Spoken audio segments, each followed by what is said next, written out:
A Pobra do Caramiñal celebra un ano máis as xornadas de homenaxe a Valle Inclán, que este ano chegan á súa 27ª edición. Cunha ampla gama de actividades, o evento, que se estende ata o 15 de novembro, segue reivindicando a figura do escritor galego.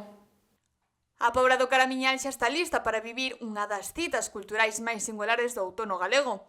As xornadas de homenaxe a Valle Inclán chegan á súa 27ª edición, cunha programación chea de actividades que se estenderán ata mediados de novembro.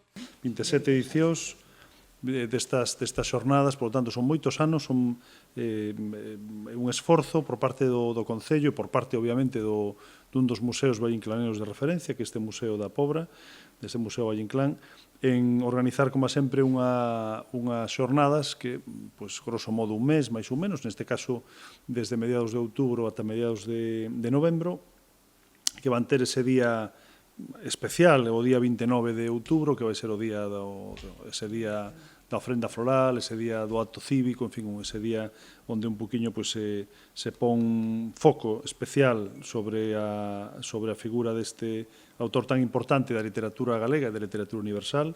Un ano máis, o apoio da Xunta de Galicia permite ao Concello manter vivas estas xornadas, que contan con teatro, roteiros, conferencias, exposicións e talleres para todos os públicos.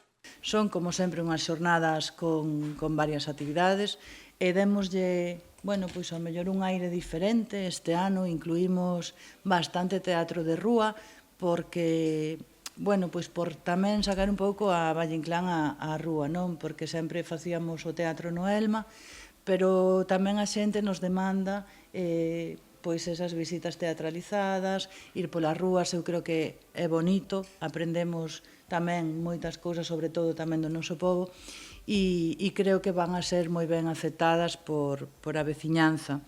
Logo, pois un pouco como sempre, vamos a ter conferencias, vamos a ter exposicións, vamos a ter teatro para escolares. Entre as novidades deste ano, destaca o enfoque especial nas artes escénicas. Por primeira vez, moitas representacións chegan directamente aos centros escolares da vila.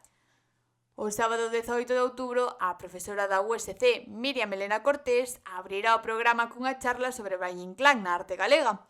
E o domingo 19, a vila acollerá o primeiro roteiro teatralizado polos espazos vinculados ao autor, da man do actor Suso Martínez. Outra das actividades máis agardadas será a representación da obra Mi hermana Antonia, no Teatro Elma, e a presentación da súa edición bilingüe en galego e castelán, con ilustracións de Adolfo Enríquez, recentemente recoñecido co premio Cámara de Ouro ao mellor xornalista gráfico do ano. Creo que vai ser unha programación para todos os públicos. E cando digo todos os públicos, digo todo tipo de públicos, non tanto polo rango de idade, senón tamén polos intereses que poidan ter as persoas que se cheguen a esta programación. Aquí, como comentábamos, hai moito teatro, hai exposicións, hai publicacións, hai divulgación de publicacións, e, polo tanto, creo que aquí hai programación para todo tipo de persoas interesadas. A relación entre Valle Inclán e Castelao tamén será protagonista, cunha exposición inédita centrada na admiración mutua entre dous dos grandes nomes da cultura galega. Que estamos no ano Castelao e non se recorda sempre un manifesto firmado por dúas persoas, máis alá, por Manuel Antonio e Álvaro Cebreiro, pero nadie se lembra de que a santificación de Valle Inclán en Galicia foi feita por Castelao.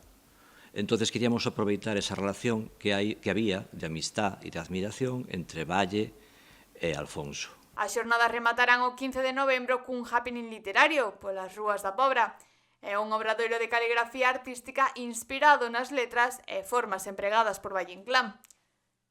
Estas xornadas continúan consolidándose como unha cita esencial da axenda cultural galega, un mes enteiro de propostas para chegar a figura do autor ao público máis diverso, dende os escolares ata os expertos.